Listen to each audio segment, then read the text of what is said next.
রাশেদ সীমান্ত ভাইয়ের একটা নাটক দেখে আমার খুব অজরে কান্না পেয়েছিল।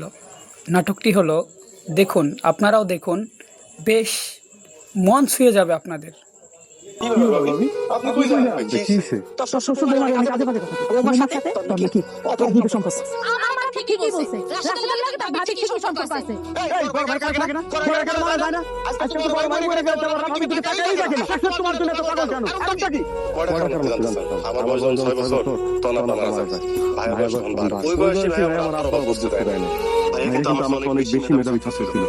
কিন্তু যতদূর পরিবারের দুজন একসাথে পড়ালেখা না করবে না, কাউরা না কাউরা পরিবারের দায়িত্ব কাঁধে তুলে নিতে হবে। সেই দায়িত্বটা কাঁধে তুলে নিলাম আমার ভাই, আর আমার কাঁধে তুলে দিল পড়ালেখার দায়িত্বটা।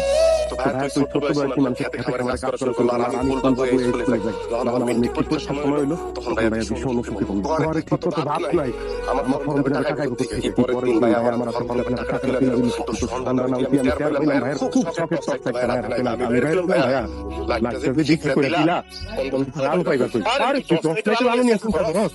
আমি তো স্বপ্ন দেখি আমার ভাই এমন ভাবে আলু কি করবো একদিন, সেই আলো আমাকে অবাক করে দেবো। আমার গ্রাম, আমার সমাজ তথা আমার দেশ আলু কি করবো। আমি দিন রাত পড়ালেখা করলাম, দেশের সর্বোচ্চ বিশ্ববিদ্যালয়ে পড়ালেখা করলাম, কিন্তু যখন মাস্টার পরীক্ষা দিলাম তখন কিন্তু আমার শরীর আমার কথা শুনতেছে না। ডাক্তারের কাছে গেলাম, ডাক্তার আমার জানাই দিল আমার 2টা কিডনি ড্যামেজ।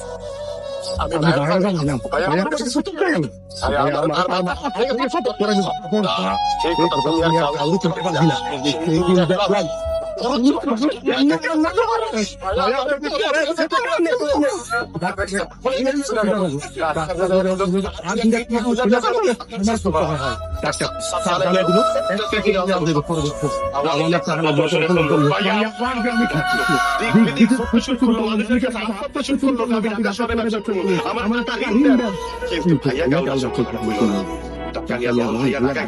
অপারেশন ঠিক করে ভাইয়া হাত সাইকেল ধরলাম। ভাইয়া এত টাকা আমি করতেছ যদি তোমার কিছু হয়ে যায় আমি রেখে দেব। মুখটা কি হইল ভাইয়া? হাসি কইলো আর কিছু করব না। আর যদি হয় তুই পারবি না, আমার শেষ কিছু দেখা রাখবি। আমার সামনে কথা বলে অপারেশন ঠিক করে আমি বাইরে কি কিনে ঠিক রাখলাম। সারা জীবন আমার পরিশ্রম করব, হার পরিশ্রম করব, ওই ক্লান্ত শরীর নিয়ে ভাইয়া আর ফিরাইলো না। ওই ভাবির জন্য, ওই ভাবির জন্য আমার কি খরচ, আমার কবরের সামনে ভাইয়া তুমি কবর থেকে উঠে আসো। ওই কবর তো তোমার থাকার কথা না, ওই কবর তো আমার থাকার কথা। তোমার এই দুনিয়ার বউ সম্পন্ন শান্তিতে বসবাস করার কথা, এই কথা আমার কথা না। আরে বাংলাদেশের প্রত্যেকটা ঘরেই একটা ভাই থাকে, যারা সারা জীবন পরিবারের প্রত্যেকটা সদস্যের জন্য কোনো কিছু চিন্তা না করে কুলুর বলদের মতো কইরা যায়। তাদের ঋণ শোধ করার মতো ক্ষমতা বাংলার জমিনে এমন কোনো মার জন্ম নাই যে শোধ করবে।